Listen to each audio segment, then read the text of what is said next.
Hi, my name is Jimmy Moore, and I am from a blog called Livin' La Vida Low Carb.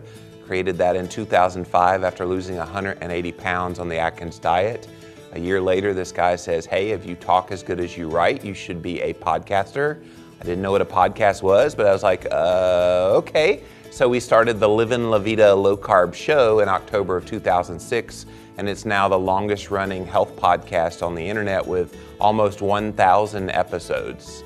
And so my job in this community is to create and be a liaison between all those medical professionals that have all this amazing information. They just don't know how to speak English. So I translate it for them into English so the consumer can, it's palatable to them so they can understand what they're saying. So in the fall of 2003, I had a kind of a series of events. Everybody's like, what's the epiphany that made you make this change? And I was 32 years old. I had watched my brother go through several heart attacks and almost die at the age of 32 in 1999. So I decided I needed to do something, but I had tried all the low-fat diets before and was miserable. And I'm like, if that's the way you have to live to be healthy, I'd rather be obese and happy. And so, but some things were happening that I needed to change. I was on 3 prescription medications at the time. I had ripped pants going in and out of the car.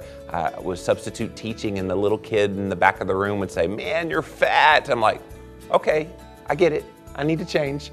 And my mother-in-law actually gave me Dr. Atkins's book in Christmas of 2003, and I implemented it. I started doing it in 2004, started on January 1st, 2004, lost 30 pounds in the first month, 40 pounds in the second month, 100 pounds in 100 days. I was like, there's something to this LCHF thing. So I ended up losing a total of 180 pounds in 2004. Oh, if you live on the internet, you should expect backlash and controversy.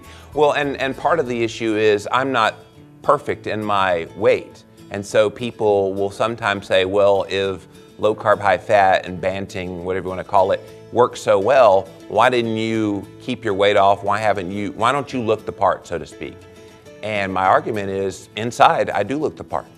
I have incredible biomarkers that I would not have gotten but for the low carb, high fat diet.